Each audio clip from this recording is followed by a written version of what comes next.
Hey folks, Prepper Princess. This may very well be the scariest article I have ever read for our country and for the world. Let's get to it.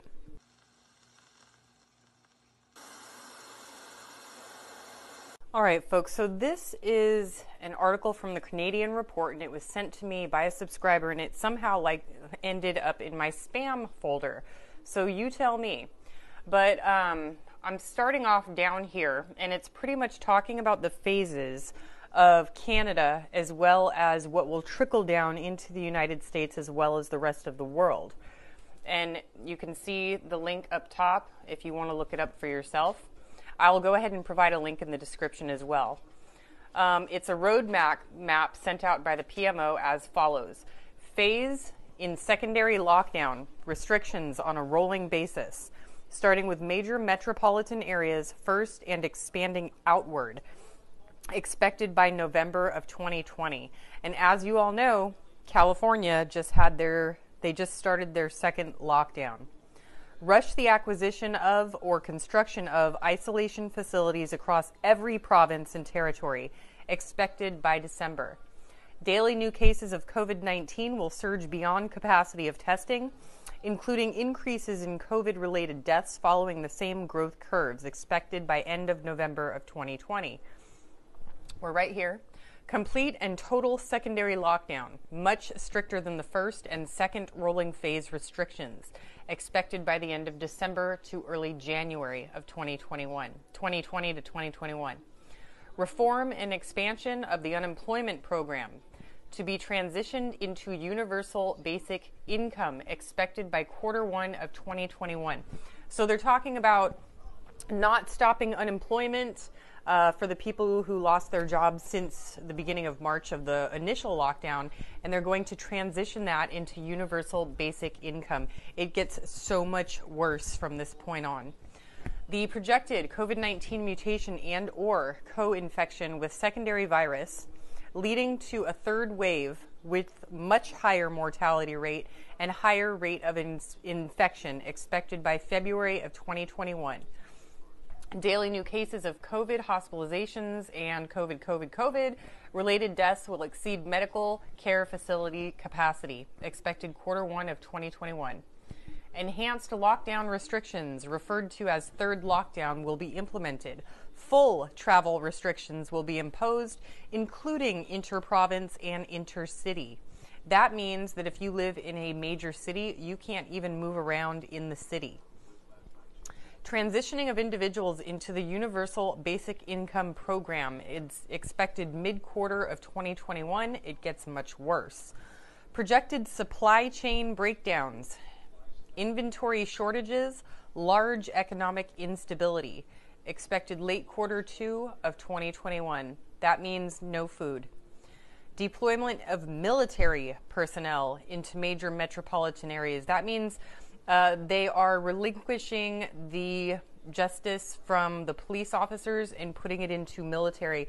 Military have a lot less rules, as well as all major roadways to establish travel checkpoints, restrict travel and movement. You can't leave your state, you can't leave your province, you can't leave your town. Expected by Q3 of 2021. Along with that provided roadmap to the Strategic Planning Committee was asked to design an effective way of transitioning Canadians to meet an unprecedented economic endeavor, one that would change the face of Canada and forever alter the lives of Canadians. What we were told was that in order to offset what was essentially an economic collapse on an international scale, that the federal government was going to offer Canadians a total debt relief. This is how it works. The federal government will offer to eliminate all personal debts, mortgages, loans, credit cards, etc., which all funding will be provided to Canada by the IMF under what will become known as the World Debt Reset Program. In exchange for acceptance of this total debt forgiveness, the individual will forfeit ownership of any and all property and assets forever. The individual would also have to agree to partake in the COVID-19 and COVID-21 vaccination schedule, which would provide the individual with unrestricted travel and unrestricted living, even under a full lockdown, through the use of photo ID referred to as Canada's Health Pass. It gets worse. Committee members asked for who would become the owner of the forfeited property and assets in that scenario, and what would happen to lenders or financial institutions. We were simply told the World Debt Reset Program will handle all the details. Several committee members also questioned what would happen to individuals if they refuse to participate in the World Debt Reset Program, or the Health Pass, or the vaccination schedule, and the answer we got was very troubling. Essentially, we were told it was our duty to make sure we came up with a plan to ensure that would never happen. We were told it was in the individual's best interest to participate. When several committee members pushed relentlessly to get answers, and we were told that those who refused would first live under the lockdown restrictions indefinitely. But it gets worse. And that over a short period of time, as more Canadians transitioned into the debt forgiveness program, the ones who refused to participate would be deemed a public safety risk and would be relocated into isolation facilities. FEMA camp, anybody? Once in those facilities, they would be given two options: participate in the debt forgiveness program and be released, or stay indefinitely in the isolation facility under the classification of a serious public health risk and have all their assets seized. So as you can imagine, after hearing all of this, it turned into quite the heated discussion and escalated beyond anything I've ever witnessed before. In the end, it was implied by the PMO that the whole agenda will move forward no matter who agrees with it or not, that it won't be just Canada, but in fact all nations will have similar roadmaps and agendas, that we need to take advantage of the situations before us to promote change on a grander scale for the betterment of everyone. The members who were opposed and ones who brought up key issues that would arise from such a thing were completely ignored. Our opinions and concerns were ignored. We were simply told to just do it. All I know is that I don't like it, and I think it's going to place Canadians into a dark future. Now, what does that mean for us as United States citizens if they state that this is going to be expanded into other countries? It means we give up everything. All of our rights are taken away. All of our property is taken away. So if you have debt, and for those of us who have scrimped and saved and been frugal and miserly and cheapskate and went through dumpsters and to find cans and bottles to recycle so that we could pay off our debt, who worked 2 jobs, 6 a.m. to midnight, 6 days a week, and then another 8-hour shift on the 7th day. Those of us who saved all of our money to go towards investment properties, who have our houses paid off because we paid for them in cash, who worked 2 or 3 jobs for 10, 15 years to get to where we are today. It was all for nothing. If this happens, it was all for nothing.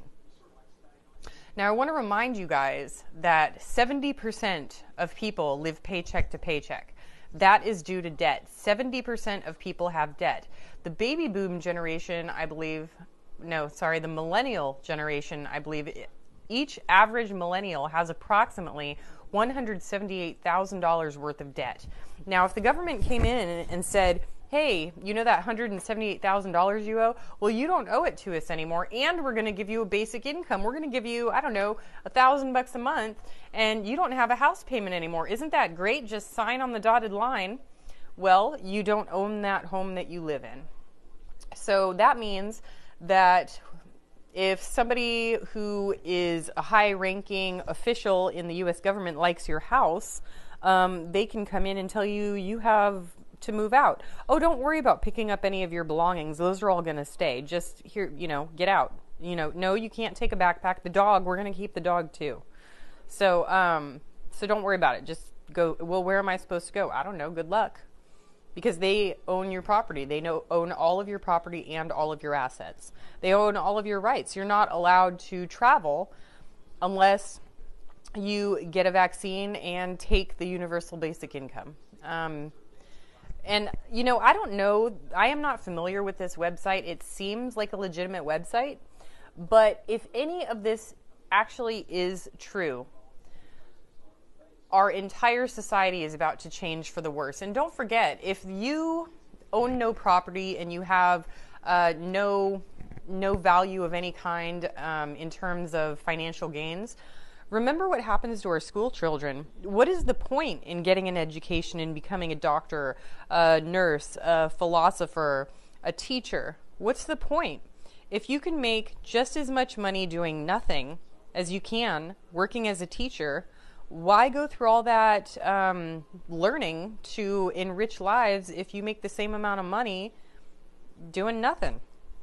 So I think that the long-term implications of something like this on our society as a whole is going to essentially turn into the movie Idiocracy. People are going to become more and more stupid and complacent and lazy and not worry about anything. I mean, I'll be honest with you, if somebody came up to me and said, this is what's going to happen, you know, your house is paid, well, my house is already paid off, I already have no debt, I choose not to participate in the debt program, okay, you can never leave your house. So, unfortunately, the majority of us would be forced to comply, but I would no longer have any drive or desire to do anything. My YouTube channel would be gone. My Patreon would be gone. I would quit my job. The investment properties that I'm looking at I would no longer care. It would no longer be an option. And assuming that they would take care of my medical, I would just say, screw it. You know, if you're going to just... If I'm not going to pay my water bill or my electric bill, my cell phone, cable, garbage, sewer, I'm not paying any of that, because if you're just taking all my assets, it doesn't belong to me anyway. So I'm just going to stop paying bills. That's it. The end. You know, I'm never going to buy a new product in my life because it's not really mine. So if I work really hard to go out and buy solar for the benefit of not only myself in terms of finances to lower my electric bill or to save the planet, I'm not going to do that, because you can come in and take it from me at any time. So there's no point in having it. There's no point. There's no point in anything in the United States or any other country for that matter. So again, I don't know how legit this is, and I'm not trying to scare you guys, but it is absolutely the scariest thing that I have ever read. And I, to the depths of my soul, pray and hope that it is not true, and that we can continue as we have for so many hundreds of years. Do what you can with what you've got. Prepper Princess out.